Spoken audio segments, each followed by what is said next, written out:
Amém. Abra suas Bíblias, meus queridos, em Tito, capítulo 2.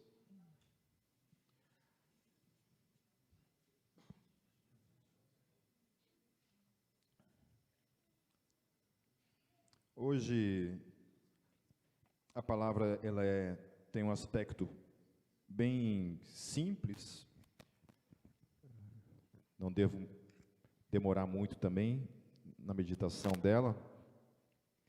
O título dela é Graça Manifesta.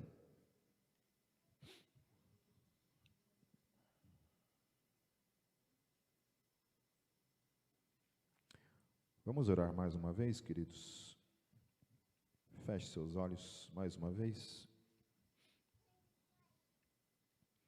Pai, mais uma vez nós estamos aqui diante da Tua palavra, da Tua santa palavra, Senhor. Diante da sã doutrina, diante do ensino dela, daquilo que o Senhor, por meio da vida do apóstolo Paulo, revelou para a Tua igreja, Senhor. Fale conosco, Senhor, nos ajude a caminhar segundo aquilo que a Tua palavra nos ensina, nos instrui, para a glória do Teu nome, Jesus. Amém. Então, queridos, acompanhando um versículo por vez, nós vamos comentando, amém? Versículo 1 diz assim: Você, porém, fale o que está de acordo com a sã doutrina. Está falando aqui, ó, só um pouquinho. Deixa eu pegar o do...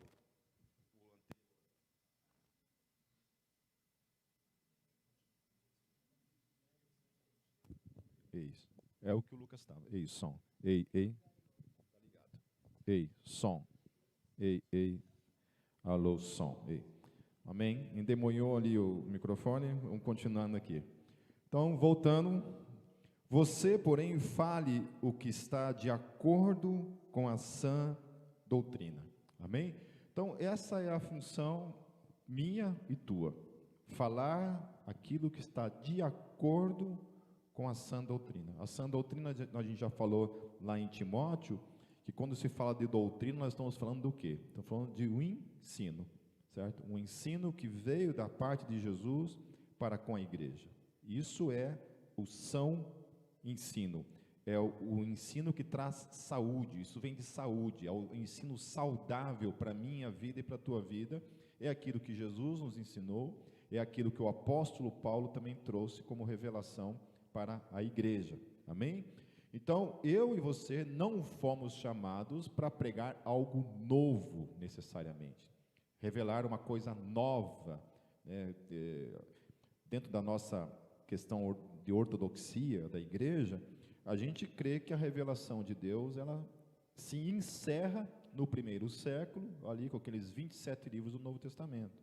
A gente crê nisso, certo? Haviam outros livros que talvez pudesse ter entrado no cânon, né, desses 27, no cânon, digo, esses livros do Novo Testamento, teriam outros livros que poderiam ter entrado? Talvez, né? Dentro do que eu conheço da literatura apócrifa, que são essa literatura que não entrou na Bíblia, talvez só tem um livro que talvez poderia ter entrado na Bíblia Sagrada, que é a carta de Paulo aos Laodicenses, que é uma carta, a princípio, assim, saudável, não tem nenhum ensino, assim, comprometedor, digamos assim, né? Mas todos os demais livros apócrifos, eles têm, assim, muito exagero em algumas coisas, né? Então, eu não vim aqui para pregar sobre os livros apócrifos, mas só para vocês entenderem, né? Então, a gente crê e realmente não tem nenhuma literatura que a gente possa olhar, que tenha ficado de fora, que a gente possa dizer, poxa, esse livro podia estar na Bíblia, né? Tem lá o Didaquê, que é o ensino dos 12 apóstolos, que tem algumas coisas interessantes ali, acerca da questão eclesiológica da igreja, acerca disso daqui, né? De como deveria ser o formato da igreja, no sentido até mesmo da questão do sustento do profeta, né? Então tem muitos toques ali, em relação até mesmo à questão da disciplina na igreja, mas que está envolvendo a questão do Didaquê. Mas como o Didaquê, ele é um livro que foi escrito a partir do segundo século ali, ele não entrou no cânon, porque para fazer parte da Bíblia Sagrada, tinha que ter sido escrito ou por um apóstolo, ou por um discípulo de um apóstolo, ok? Então, não podia fazer parte, e todos eles morreram no primeiro século. Então, vai ver lá um livro né, o Apocalipse de Pedro, por exemplo, que é um livro apócrifo. Está lá, Apocalipse de Pedro. Mas esse Pedro que está dizendo ali não foi o Pedro que escreveu. Quem escreveu lá foi um pseudônimo. O cara utilizou o nome de Pedro só para dar um pezinho na literatura dele. Então é mais ou menos assim.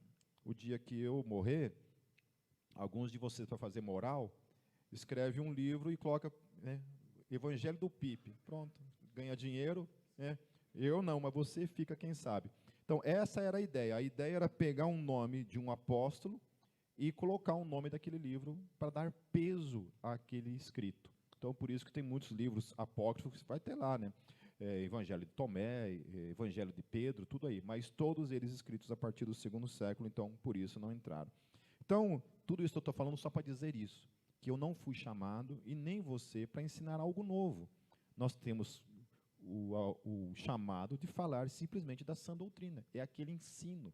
Então, toda vez que aparece alguém assim que recebeu uma nova revelação da parte de Deus para ensinar a igreja, né, fuja louco, né, sai correndo para o outro lado, não vá atrás disso. Nós não precisamos de nenhuma novidade teológica, nós não precisamos disso. Tudo que nós precisamos é apenas conhecer aquilo que já foi revelado. Amém? Certo? Amém? Porque fora isso, o que acontece? Termina ali o primeiro século, já logo no segundo século, a igreja é invadida de falsos ensinos. Entre eles estavam, por exemplo, os gnósticos. Né? Os gnósticos, eles não acreditavam que Jesus tinha vindo em carne. Eles acreditavam que Jesus era somente uma aparência humana ele tinha, mas ele não era de fato carne.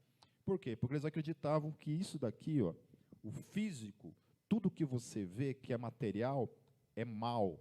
Foi criado por um Deus, que é o Deus do Antigo Testamento. Certo? Então, o Deus do Antigo Testamento é um Deus mau. E o Deus e Pai de Jesus é um Deus bom. Então, eles fazem essa separação, que o Deus do Antigo Testamento era um outro Deus, e o Deus e Pai de Jesus era um outro Deus. Obviamente que isso daí é uma loucura. Entendeu? Não sei se os caras já fumavam maconha naquela época ali, mas que a coisa ali já era fora da casinha, mas estava ali, envolto da igreja, né, tinha já as cartas de Paulo instruindo a igreja, mas esses caras estavam ali ao redor da igreja, tentando ensinar a igreja coisas absurdamente novas, certo? Aí depois nós temos toda a história da igreja, de questões que apareceram, que não faziam parte da sã doutrina. E agora, mais do que nunca, a gente vê isso. Coisas sendo ensinadas que não fazem parte da sã doutrina. E isso deve ser considerado, de fato, uma heresia. Para Paulo, esse tipo de coisa deveria ser tratado com rigor, e não da forma como nós tratamos hoje. Hoje, a igreja, tudo em nome do amor, por causa desse tal amor, que perdeu completamente o sentido bíblico da palavra, a gente não pode mais falar absolutamente nada, porque você tem que amar as pessoas. Mesmo que aquela pessoa está falando uma coisa direto do inferno, a gente tem que amar essas pessoas. Amar essas pessoas, sim, mas com isso está dizendo que você não pode nem se dar ao luxo de criticar aquela questão ali. Né? Então, a nossa luta não é contra a pessoa, obviamente, é contra o ensino, mas fique esperto com toda a forma de ensino, que é contrária à palavra. Amém? Paulo lhe fala isso, olha, se aparecer um anjo, outra pessoa, ou até eu mesmo ensinando uma coisa contrária às Escrituras, seja considerado o quê? Ele fala? Anátema. E anátema é maldito. Então, não sou eu quem está falando, é o apóstolo Paulo. Paulo seria cancelado com toda certeza absoluta se ele vivesse nos dias de hoje. Né? Se Paulo hoje viesse aí, querido, ele seria processado, cancelado. Eu queria ter ido de gente falando mal do baixinho, careca lá, não ia estar escrito no gibi. Certo? Então, você, porém, fale segundo a sã doutrina. Amém? E aí, para isso, o que é necessário? Aprender a sã doutrina. Estudar a Bíblia. Aprender, de fato, aquilo que a Bíblia ensina. Tem uma aula que uma vez eu dei aqui na Gólgota, falando sobre as questões dos versículos bíblicos que não tem na Bíblia. Né? Tem um monte de versículo bíblico que não tem na Bíblia. Por exemplo, não cai uma folha de uma árvore se não for da vontade de Deus. Quem já falou isso? Já preguei, já. A Bíblia diz, não cai uma folha de uma árvore. Acho que o Espírito Santo dessas horas falou, não fala não, filho. Não diz não. Certo? Então, isso aí não tem na Bíblia, né? Esses dias, alguém, mesmo dia, assim, uma pessoa chegou e falou assim, porque a Bíblia diz que uma alma vale mais que o mundo inteiro. Me falou isso, né? Eu falei, não diz isso não. Não, diz sim. Não, diz não. Ficou por isso. Daí estava na casa de uma outra pessoa, a outra pessoa falou a mesma coisa. Que uma alma vale mais que o mundo inteiro. Eu falei, não, mas você sabia que isso não tem na Bíblia? Tenho, fiz meu devocional esses dias. Estava lá, ó, no meu devocional. Eu falei, não diz não. E ficou lá. Não, tem sim, colocou lá, né? Digitou lá no Google, lá, né? E não achou. Por quê? Porque não tem na Bíblia. Então, obviamente que não é disso que eu estou falando, mas a gente precisa conhecer a sã doutrina. Então, olha, tudo que Paulo vai falar a partir de agora, como instrução para a igreja, está de acordo com a sã doutrina. Ok? Ele vai dividir aqui em 4 grupos, e ele vai falar, tudo que ele vai falar aqui é de acordo com a sã doutrina. Então, não é ele, mas é a sã doutrina, é um ensino para aquele momento especial, claro, né? Algumas coisas nós temos que trazer para o momento contemporâneo que nós vivemos, mas ele vai trabalhar em cima da igreja. Amém? Então, lá no versículo 2, ele vai começar falando sobre os homens mais velhos, né? Acho que é só para mim aqui nessa noite. E Matão também já está com 50, né, Matão? Está longe? Olha essas barbas brancas aí. Mas mesmo que Paulo está direcionando isso para os homens mais velhos, e isso é uma coisa que vocês que estão aqui hoje, que já estão nos 30 anos, né, também tem que estar já desde já observando. Ele vai falar assim, ó, ensine os homens mais velhos. E aí é interessante, né, porque são pessoas que já estão ali compondo a igreja, e o cara está velho e você tem que ensinar. Já viu o velho querer aprender alguma coisa? A gente, eu não sei quanto a vocês, mas eu fiz 50 anos esse ano. Cara, eu não me considero um cara irredutível, assim. Eu não me considero aquele cara assim que você diz assim, olha, eu sou assim e não vou mudar. Você nunca ouviu isso da minha boca. Testifica, esposa? E não testifique para ver o que acontece. Né? Eu nunca falei esse tipo de coisa. Não, cara, até mesmo em questões teológicas, cara, se me provar que eu estou errado, mudo. Eu estava conversando com a Mariana ontem a respeito da questão, que eu já falei para vocês, né, sobre a questão de que se terá animais no céu, se os animais irão para o céu. Né? E eu, até então, eu até publiquei uma vez no Facebook, lá, quebrei o pau com o universo inteiro, né, quando eu falei que não vai ter animal no céu. Falei assim, para quê, cara? Para que eu falei isso, né? Vixe, rapaz, legião ali, briguei com a legião inteira ali. E isso é uma coisa que eu mudei de opinião. Estava lendo lá um livro do Francis Schaeffer lá, e ele falou umas coisas ali, usando, lógico, a palavra, não era a palavra dele, né? Aquilo que a Bíblia falava. Opa, peraí, cara. E isso mudou a minha concepção acerca dessa questão dos animais no céu. Não vou falar sobre isso. Domingo que vem eu prego sobre animais no céu. Amém? Fica na curiosidade aí. Então, essa questão de tratar com a pessoa mais velha, mas às vezes não precisa ficar muito velho, né? Tem cara aí com 15 anos de idade que é irredutível, não consegue mudar. Não aceita que está errado de jeito nenhum. Conhece gente assim? Que não aceita que está errado. Então, está de apontar o dedo um para o outro aí. Então, ele fala, sejam sóbrios, tem que ter sobriedade. Ele fala, dignos de respeito, sensatos, sadios na fé. Essa questão da maturidade da fé, de você ter uma fé saudável. Saudável é isso, né? Quando você olha para uma pessoa, você vê que ela tem maturidade, que ela tem saúde, que ela não está definhando.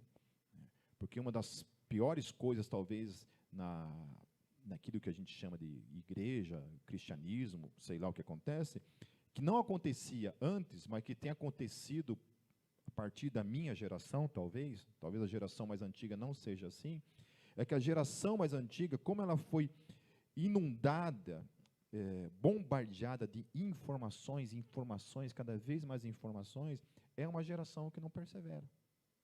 E é uma geração que murcha rapidinho, que não consegue se manter no caminho por muito tempo.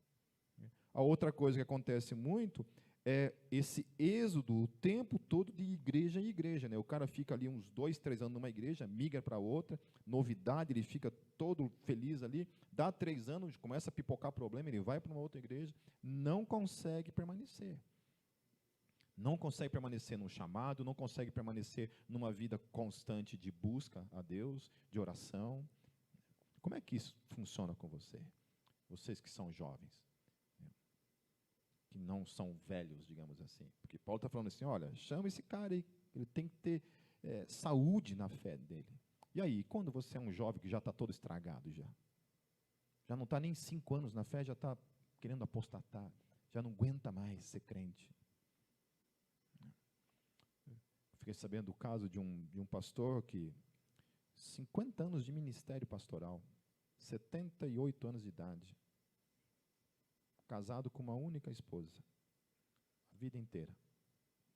Abandonou a esposa para viver um romance. Abandonou o ministério, tudo. 78 anos de idade. E a questão que fica é isso, né? Falei assim, cara, na reta final, você teve 50 anos ali, na reta final você dá uma dessa. A outra coisa que ele fala, sadios no amor.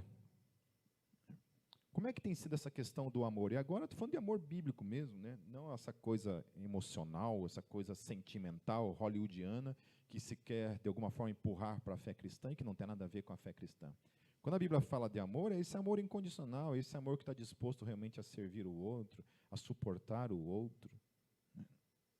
Eu estou casado há 25 anos. Para mim, é como se fosse 25, mulher. A Kátia tem a mania de me desmentir na frente dos outros. 24,5, pronto. A gente está caminhando para 25 anos. E assim, eu nunca pensei que isso talvez fosse assim, uma questão realmente possível, de você estar 25 anos casado e ainda ser apaixonado pela tua esposa. Amar a tua esposa.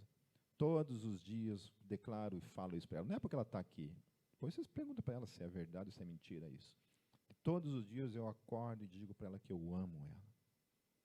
E quando vou dormir, a mesma coisa. Durante o dia, diversos momentos do dia eu falo e eu declaro o meu amor por ela. E não é de palavras isso, a gente procura demonstrar isso também. Amém?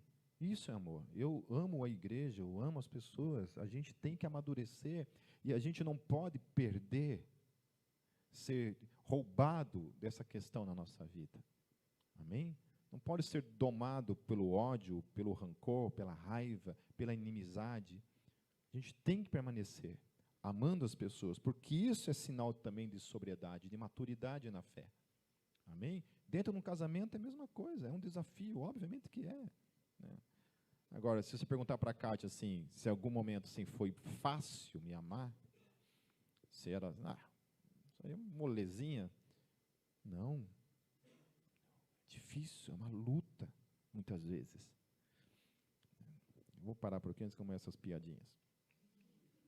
E outra coisa que ele fala é sadios na perseverança. Perseverança, eu acho que é a palavra-chave, que a gente precisava, sei lá, tatuar na testa, talvez, todos os dias, e olhar no espelho e está escrito assim, perseverança. E perseverança é assim, é perseverança no ministério, é perseverança na comunhão, é perseverança na oração, é perseverança no estudar a palavra, é perseverança em amar a esposa e o marido, é perseverança no amor para com os filhos, é perseverança no testemunho, é perseverança, perseverança. E perseverança significa só uma coisa, perseverança. Perseverar, perseverar. E o Senhor Jesus ele disse assim, quem perseverar até o fim, será salvo. Amém? O que, de fato, conclui, o que de fato assina embaixo, que de fato eu e você somos de Cristo, é se nós perseveramos. Quem não persevera, não tem Cristo. Então, a perseverança, ela é um sinal de que de fato eu e você estamos em Cristo Jesus. Amém? Perseverança. E é perseverar em obedecer. Quantas e quantas vezes eu quis chutar o balde, e mesmo em questões de casamento, muitas vezes, né? E aí vinha a palavra do Senhor na mente o tempo todo. Persevere. Uma vez um amigo me procurou assim e falou assim: Pipe, estou pensando em me divorciar, o que eu faço? Eu falei assim: você orou? Ele: orei. E o que Deus te falou? Deus falou não. Eu falei: então por que você está perguntando para mim? Por que você está perguntando para mim? Porque quando a gente vai para o Senhor, a coisa muda. Então, não é a minha vontade, não é o meu querer. Então, sempre foi assim. Quando a gente veio morar em Curitiba, a gente veio por causa de uma palavra de Deus, para mim e para Cátia. Olha, vão para Curitiba, porque lá eu tenho uma obra para fazer na vida de vocês. A gente morava em Foz do Iguaçu, estava muito bem, trabalhandinho, né, meus amigos tudo lá, a igreja, estava tudo certo. Eu falei: vem embora. A gente veio para cá, não tinha amigos, não tinha igreja, não tinha trabalho, passamos muitas dificuldades quando viemos morar para cá, mas estava aqui. Sabe quantas vezes eu e a Cátia, literalmente, queridos, pegávamos a mala, colocava em cima da cama assim, ó, para vir embora, para ir embora? Daí não, vamos orar. Daí Deus, e aí? Fique onde está, não saia de onde você está. Se nós tivéssemos ido embora, talvez a Gólgota nunca teria acontecido.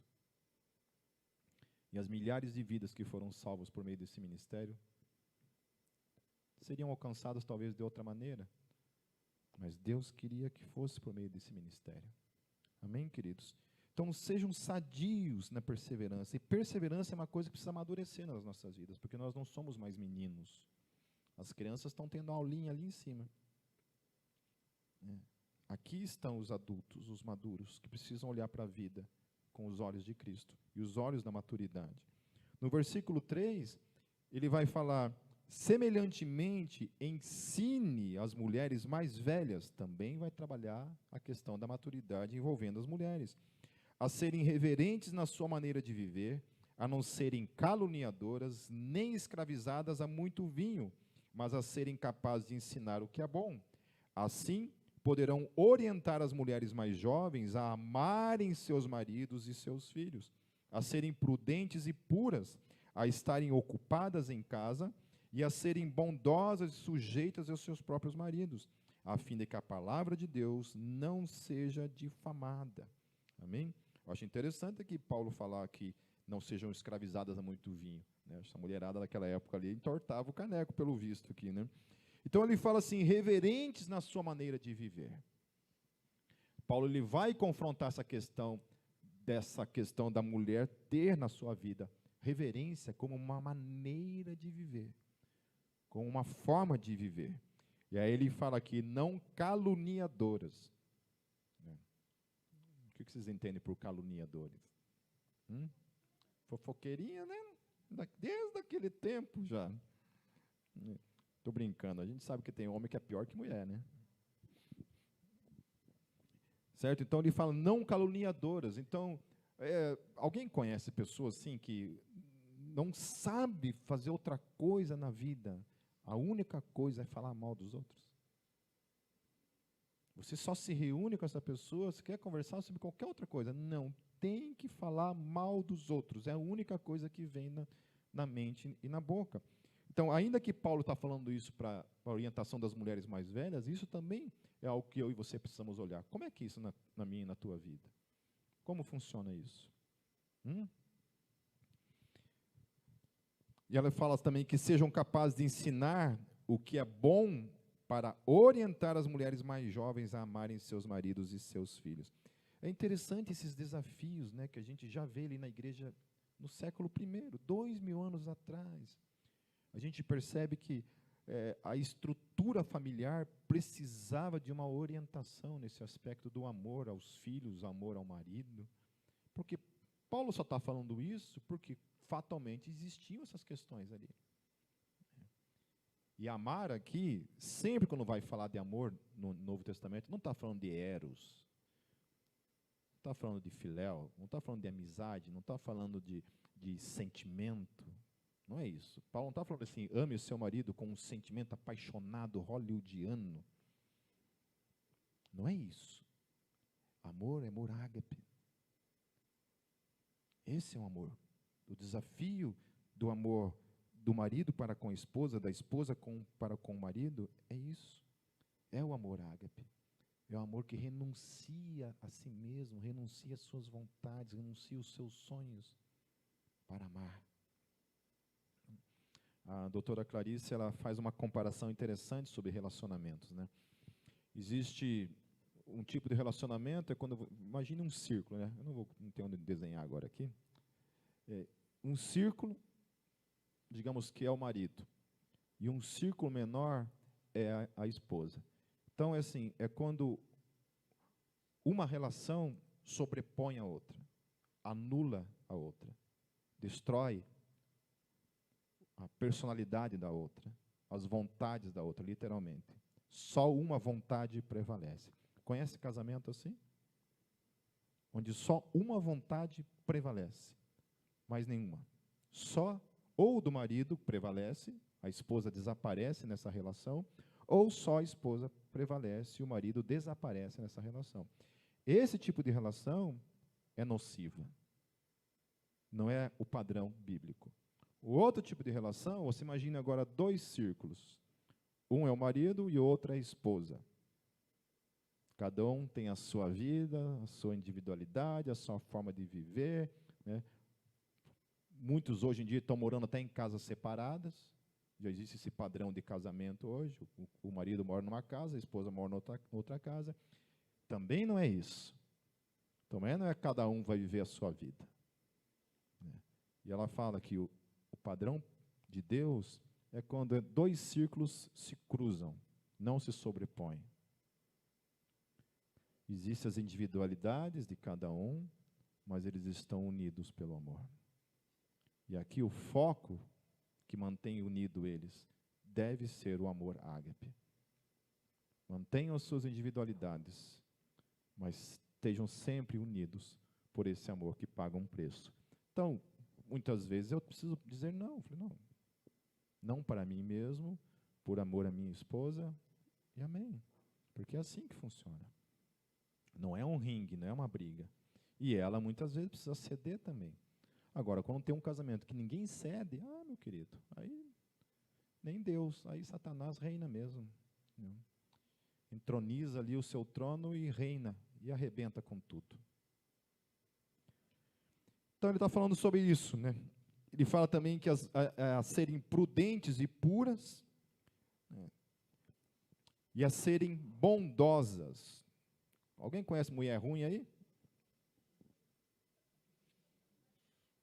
É um tal de apontar o dedo para outro. Os maridos só assim, né? Graças a Deus, a minha mulher não é ruim. Eu sou ruim, ela não. Viu que eu estou ciscando hoje, né? Estou adubando, né? Mas eu tenho gente que eu sei que realmente, cara, às vezes não é a esposa, às vezes é o marido, né? Que o cara é endemoniado mesmo. Versículo 6, queridos. Eu falei que ia ser rápido e estou demorando. Da mesma maneira, encoraje os jovens a serem prudentes em tudo, seja você mesmo um exemplo para eles, fazendo boas obras. Em seu ensino, mostre integridade e seriedade. Use linguagem sadia, contra a qual não se possa dizer, para que aqueles que se lhe opõem fiquem envergonhados por não terem nada de mal para dizer a nosso respeito. Então ele fala sobre 4 coisas aqui em relação aos jovens: para serem prudentes, para fazerem boas obras, está exortando o Tito ali, para mostrar integridade e seriedade e para usar uma linguagem sadia. Amém? No versículo 9, Ensine os escravos a se submeterem em tudo a seus senhores, a procurarem agradá-los, a não serem respondões e a não roubá-los, mas a mostrarem que são inteiramente dignos de confiança, para que assim tornem atraente em tudo o ensino de Deus, nosso Salvador. Isso é uma coisa que nos choca, né, ao ouvir assim a Bíblia falando sobre escravidão de uma maneira assim meio que normal, uma certa normalidade, né? Porque o contexto ali realmente era isso, né? Os moldes, meus queridos, em que a escravidão acontecia em Israel, em nada tem que ver com a escravidão que aconteceu no Brasil, nos Estados Unidos, ok? Não era isso. Um escravo não podia ser acorrentado, um escravo não podia ser surrado, não podia ser morto. O escravo tinha que ser tratado com dignidade e, após 6 anos de trabalho, ele deveria ser libertado. E, geralmente, os escravos não estavam ligados, por exemplo, como acontecia, onde os senhores iam lá, entravam numa tribo, escravizavam, né, pegavam como escravos e levavam para serem vendidos. Não era assim que acontecia em Israel. Geralmente, os escravos eram por meio de alguma dívida. Então, como era a forma dele pagar aquela dívida? Pagar com trabalho. Então, ele se submetia a um tipo de serviço escravo durante 6 anos da sua vida para pagar aquela dívida. Mas em nada tem que ver com aquilo que aconteceu no Brasil, nos Estados Unidos, ok? Em nada tem que ver com aquilo. Porque quando fala assim, a Bíblia defende a escravatura. Não, não tem nada a ver com aquilo lá, porque a primeira coisa que a gente imagina é isso, que esses escravos ficavam lá, né, na senzala lá, acorrentados, apanhando todo dia. Não, não tem nada a ver uma coisa com a outra, ok? Então, tire essa ideia da mente, porque não era assim. Mas igual, então, ele tá desafiando, e trazendo isso para o nosso dia, isso tem a ver com com o teu trabalho, né? Com a forma como a gente lida no nosso dia com aqueles os quais estão acima da gente, né? Para quem é autônomo, amém. Mas se você tem um patrão na sua vida, é disso que o texto está falando, amém? Saiba trabalhar com submissão, né? E porque isso, especialmente se o teu patrão sabe que você é cristão, isso vai glorificar a Deus. Se você for o melhor professor, o melhor trabalhador, o melhor funcionário, amém? Porque o que tem de crente queimando filme, queridos. Queridos, eu dei aula numa escola de música, uma vergonha, porque era uma escola de música evangélica, certo? Então, muitos professores crentes, né, que davam aula, eu era um deles, e aí foi comprada essa escola por um casal que eram católicos, assim, né, católicos nominais, né, não eram de fato praticantes, mas compraram essa escola. Mas era assim, quase toda semana assim, eu tinha que ficar ali ouvindo os patrões assim reclamando dos professores pelas barbaridades que se faziam ali, entendeu? No sentido até mesmo de roubar alunos da escola, né? Coisa absurda, entende? Queimação de cara. Então, se dependesse do testemunho dessas pessoas, para essas pessoas de fato terem uma fé viva, né, uma fé praticante na sua vida, não viria dali. Então, queimavam a cara literalmente, né? Versículo 11, queridos. Porque a graça de Deus se manifestou salvadora a todos os homens. Ela nos ensina a renunciar à impiedade e às paixões mundanas e a viver de maneira sensata, justa e piedosa nesta era presente. Então, coisas que a graça nos ensina. Lembra que a gente está falando do quê? Da sã doutrina. Então, dentro da sã doutrina, o que a graça nos ensinou? Ela nos ensinou a renunciar à impiedade. Então, vida cristã que não renuncia à impiedade não é vida cristã.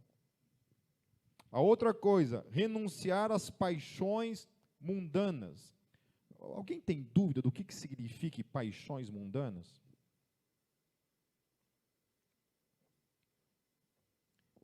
Hã? Paixões mundanas.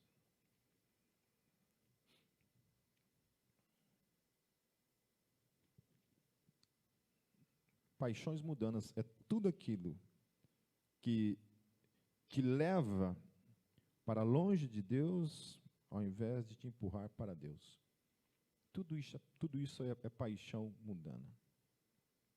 Tudo aquilo que te rouba do Senhor na sua vida, te empurra para longe de Deus. E aí pode ser tanta coisa. Pode ser correr atrás do dinheiro, apaixonado por dinheiro, de ficar rico, que se lasque Deus, que se lasque igreja, se lasque casamento, se lasque pessoas. Eu quero ficar rico. A paixão pode ser por dinheiro. A paixão pode ser para viver um novo amor. Eu sou uma pessoa casada e eu quero viver um novo amor. Então eu abandono tudo para viver um novo amor. Isso pode ser uma paixão mundana. Uma outra paixão mundana pode ser as drogas, a bebida. Tanta coisa que pode ser a paixão mundana, aquilo que te atrapalha, aquilo que se coloca entre você e o Senhor. Outra coisa que ele fala que a graça, ela te ensina a viver de maneira sensata. E por último, que a graça te ensina a viver de maneira justa e piedosa. Amém? E ela nos ensina a viver isso por causa daquilo que diz no versículo 13. Enquanto aguardamos a bendita esperança, a gloriosa manifestação de nosso grande Deus e Salvador Jesus Cristo. Ou seja, o que a graça me ensina é estar atento, vivendo um tipo de vida, um estilo de vida, porque a qualquer momento os céus podem se abrir. E se os céus não se abrirem, a morte pode vir. Eu posso ser levado a qualquer hora. Você pode ser levado. Amém? Toma posse. Amém? Você pode ser levado a qualquer dia. E o que está dizendo aqui é que a graça ela nos ensina a viver esse tipo de vida, esse tipo de comportamento. Amém? Como que você prefere ser encontrado pela morte? Estar pronto para esse dia? Eu posso dizer, se eu morrer hoje, se hoje o Senhor me visitar, se hoje o anjo da morte vir aqui para ceifar a minha vida, para cortar o fio de prata da minha vida, nesse mundo, eu estou pronto para esse dia? Estou pronto. Porque a Bíblia está dizendo que a graça nos ensina isso. Então, fuja das paixões, porque paixões é não te deixar atento para esse dia. Porque eu estou lá vivendo as minhas paixões mundanas, e se o Senhor me visitar enquanto eu estou vivendo as minhas paixões mundanas? E se o Senhor me visitar no momento em que não estou vivendo de maneira justa e piedosa? Do contrário, sou um pilantra, caloteiro, me chamo de cristão, mas estou aí passando a perna em todo mundo, devendo para todo mundo. Então nós estamos aguardando a bendita esperança, gloriosa manifestação do nosso grande Deus e Salvador Jesus Cristo. Eu acho interessante esses textos em Paulo, assim, onde Paulo deixa absolutamente claro para todos nós, nosso grande Deus e Salvador, Jesus Cristo, onde Jesus é declarado de maneira clara para cada um de nós aqui, que Ele é o nosso Deus e Ele é o nosso Salvador. Amém, queridos? Encerrando, queridos, no versículo 14, Ele se entregou por nós a fim de nos remir de toda a maldade e purificar para si mesmo um povo particularmente seu. Para quê? Olha só, dedicado à prática de boas obras. Amém? Então, nós não fomos chamados para sermos um povo que não faz absolutamente nada. Nós somos chamados para sermos um povo que pratica boas obras todos os dias. Então, a graça se manifesta, ensinando para a gente a nossa conduta diária, diante dessa expectativa de que os céus podem se abrir a qualquer momento. Eu já falei para vocês que essa expectativa, ela existe desde o primeiro século. A igreja acreditava que Jesus voltaria naquela geração. Morre a primeira geração, a segunda geração achava que Jesus voltaria naquela geração. E assim foi até os dias de hoje.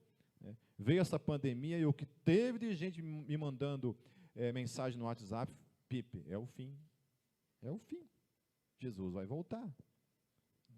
Sempre quando alguém fala assim, vê uma mensagem assim, meteoro com risco de acertar a terra. Eu sempre oro. Só vem meteoro. Vem, mas não erra. Acerta no meio. Pode cair em cima da minha casa, não tem problema. Só vem e acerta, porque já deu esse mundo. Então, mas nós temos que estar preparados para esse dia. Não estou querendo tacar o terror em vocês, no sentido assim, aquela coisa legalista, vai para o inferno, não é isso. Mas, ao mesmo tempo, sabe, queridos, a gente acaba levando uma vida assim, tão relaxada com a questão da santidade, com a questão das obras, onde a gente vive para nós mesmos e a gente esquece de que a qualquer momento o Senhor Jesus pode voltar. E nós temos que estar com a nossa vida de oração em dia, com a nossa vida de busca em dia, com o nosso serviço ao Rei em dia, com a nossa conduta em relação às paixões mundanas, a não ouvir aquilo que o diabo nos sugere todos os dias. Porque a gente se esquece muitas vezes que Pedro falou isso, que o diabo está como? Está ao nosso derredor, procurando uma oportunidade para que ele possa tragar, destruir, matar. É isso que Satanás faz, todos os dias. Essa guerra onde a gente confronta todos os dias o inimigo, e muitas vezes a gente nem sabe. E a nossa conduta, muitas vezes, é a única coisa que pode parar a investida do diabo. Porque se a gente dá brecha, meu querido, ele está aí para isso, para destruir mesmo a minha vida e a tua vida. Amém? Hoje eu tive um sonho estranho, sonhei que eu estava endemoniado. Sério. Algumas vezes já sonhei que estava endemoniado? Não? Eu vivo o sonho que vocês estão endemoniados. Eu sonhei que eu estava endemoniado e foi interessante, assim, sabe, o sonho. Foi bem interessante. Acabou eu que expulsei de mim mesmo. Ó, caramba. Você acha o quê, cara? Você acha que eu sou humilde em sonho? Eu não sou na vida real, vou ser humilde no sonho, né? E eu mesmo expulsei o bichinho, né, cara? Mas eu sempre, quando eu sonho algumas coisas assim, depois, quando eu acordo, eu fico pensando, sabe? E eu acordei pensando nisso. Falei assim, cara, como é que está a minha vida? Como é que está a minha vida? Sabe? Que brechas existem na minha vida, as quais precisam, em definitivo, serem fechadas? Porque o bicho está ao redor. Né? Está ao nosso derredor, procurando a quem possa tragar. Então, Jesus, o texto fala no versículo 14, que ele se entregou por nós para nos remir de toda a maldade. Toda a maldade. Não é pouca maldade, mas é toda a maldade que existe em mim, em você. E ele fala assim que ele morreu para purificar para ele um povo puro. Nós temos que ser puros, meus queridos. Nossos corações têm que ser puros no Senhor. Amém? Quanto tempo faz que você não ora para dizer, Pai, purifica o meu coração, eu quero ter um coração puro. Não um coração podre, mas um coração puro. E dedicado às boas obras. É isso que você deve ensinar, Paulo falando para Tito, exortando-os e repreendendo-os com toda a autoridade. Ninguém o despreze. Volto a falar, a sã doutrina implica em duas coisas: os ensinos acerca de Deus, de quem Ele é, acerca da sua pessoa, da obra que Ele fez, daquilo que Ele fez por cada um de nós. Porém, a sã doutrina também implica naquilo que implica no meu e no teu comportamento, que nós temos que ter no nosso dia a dia, que nós temos que vivenciar como igreja, como filhos, como cristãos que somos. Temos que ter uma conduta. Essa conduta tem que condizer com aquilo que Jesus fez por nós. E implica muitas vezes em morrer para nós mesmos, em morrer para as paixões desse mundo, para as nossas vontades, fechar as brechas que Satanás muitas vezes está ali procurando as oportunidades para nos matar, nos roubar, nos destruir. Amém, queridos? Vamos fechar nossos olhos.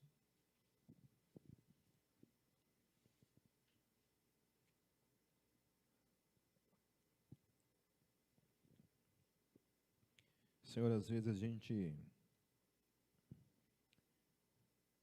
nós damos as costas, Senhor, para as coisas simples do Evangelho. Às vezes a gente está tão preocupado em coisas grandiosas, Senhor, que a gente tropeça todo momento nas coisas simples da vida, Senhor.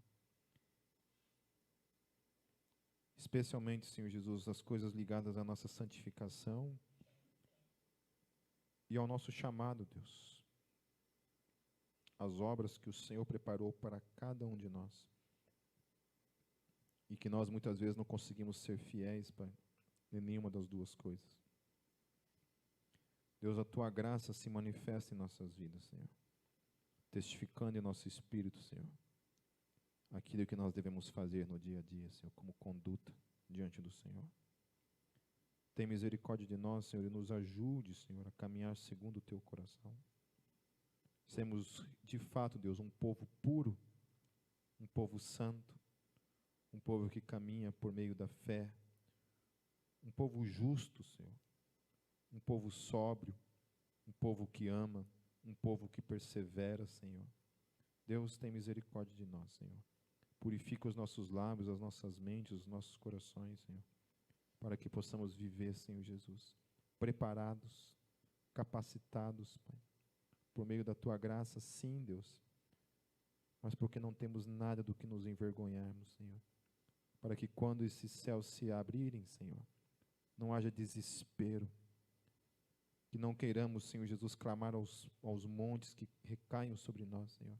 Do contrário, Senhor, que o Senhor nos encontre preparados para esse dia, Senhor, e possamos nos alegrar com esse dia, Senhor. Por isso, purifique os nossos corações, as nossas mentes, Senhor.